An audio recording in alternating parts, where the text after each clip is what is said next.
This is KGW News at noon.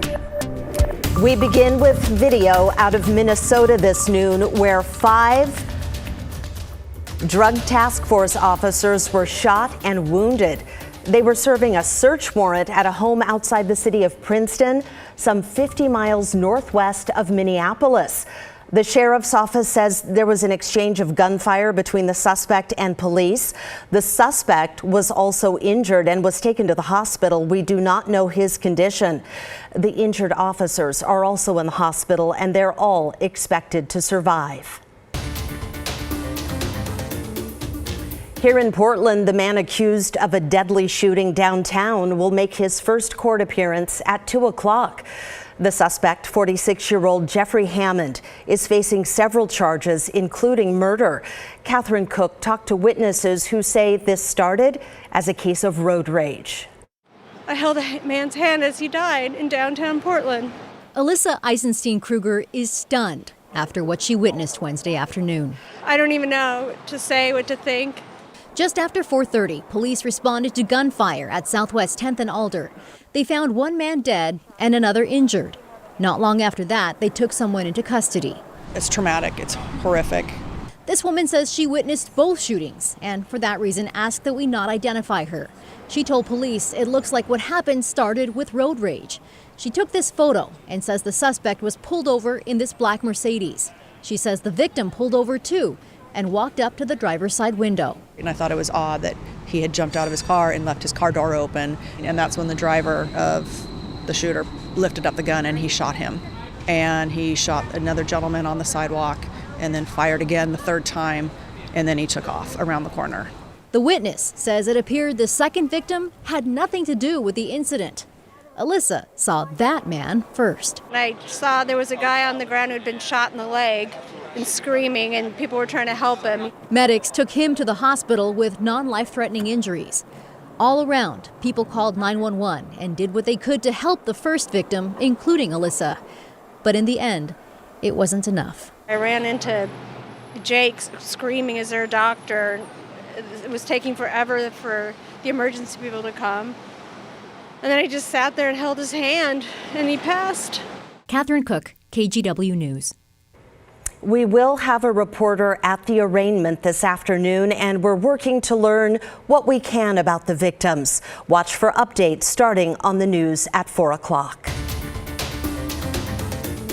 Now to an update on a story we brought you yesterday at noon. The man the FBI was looking for along the Oregon-Idaho border has been found dead. We learned 31-year-old Connor Fry was a suspect in a homicide in the Oregon town of Ontario. The FBI released these surveillance pictures when he was on the run and spotted at a Love's truck stop. Fry turned up at a home in Ontario last night. When a SWAT team went to arrest him, they found his body. The DA believes he died by suicide. Fry is accused of killing a missing woman who was discovered dead in the trunk of her car. Next week, Portland Public School teachers will hold a strike vote. If they do walk out, the district says it has a contingency plan. Both sides have been trying to negotiate a new contract for months now. The sticking points include pay raises, prep time, and smaller class sizes.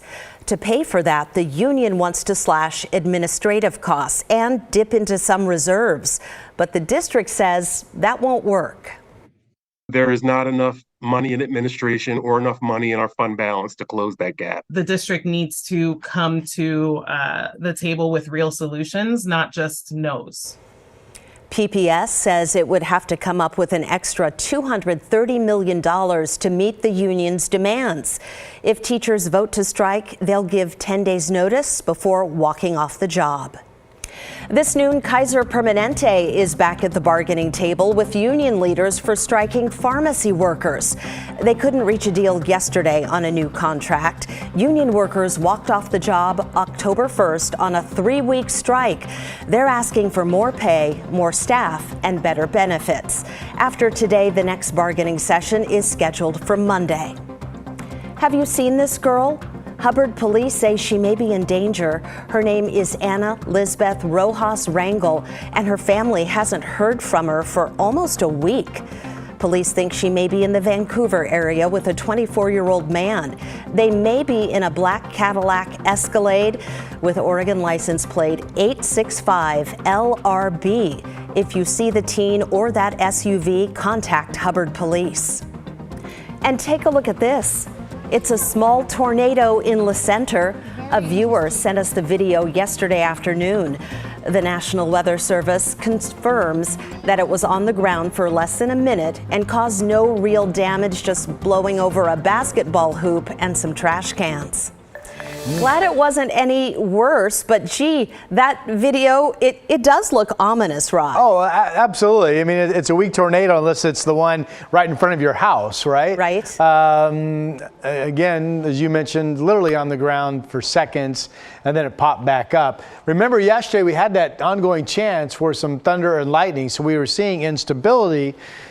Didn't really see much of any of that, but Weather Service's Brendan Minching confirming that was a tornado.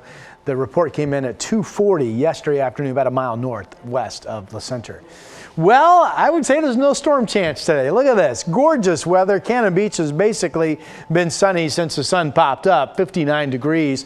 Still certainly a potential that we will see a 70-degree number, or at least a 68, 69 along the Oregon coast.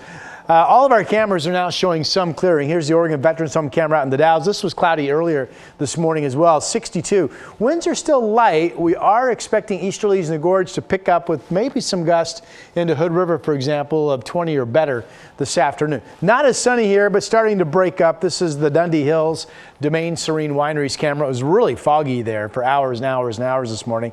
Downtown on the verge of just being mostly sunny.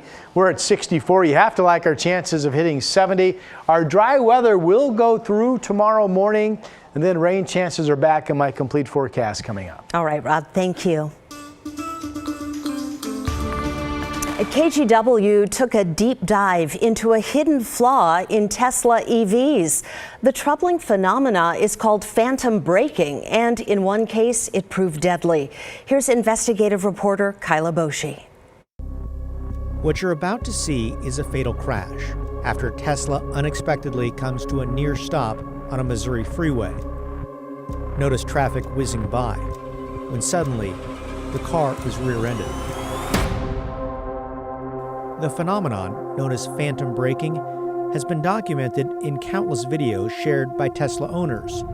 Their vehicles suddenly slam the brakes, often on open roadways. Oh, there we are. That was ridiculous. Dropping in speed in response to imagined hazards. You can see my foot. I'm not doing anything. I'm holding the wheel. I'm not doing anything.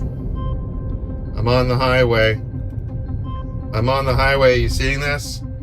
I'm on the highway. For the past few months, I've gone through thousands of federal auto safety complaints, spoken with more than 50 Tesla owners, and even tested the technology myself. What I found? Incidents of phantom braking are more widespread than previously reported because Tesla, along with federal auto safety regulators, haven't done much to warn them about it. I could have been killed. It was terrifying. In July, Kathy Kopacek took a road trip from Portland to northern Idaho. Midway through the 8-hour drive, her 2022 Tesla Model Y suddenly slammed on its brakes while in cruise control along an open stretch of interstate. And I thought, oh my gosh, what happened? Shaken, Kathy pulled over for a bit. She thought maybe it was a fluke until the same thing happened a few hours later, again at highway speeds. I mean, I was 70, 72 miles an hour, and it stopped fast. And everybody behind me was swerving, screeching. So you came to a dead stop?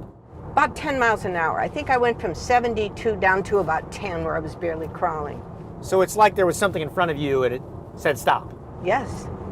Yeah, I mean, it stopped so fast. It threw me forward. Tesla owners report these phantom braking incidents are typically triggered by false positives. Something is setting off the car's safety features. It would be like if I saw something in the road and I stopped as fast as I could. It was that type of stop. Now that's just part of Kyle's investigation. In his full story, he rented a Tesla, and you can see what happened as he drove on a stretch of Oregon interstate. He also talked to safety experts about phantom braking. We've posted his report on our website, kgw.com. Rip City fans will have to pay more to watch Blazers games on Root Sports.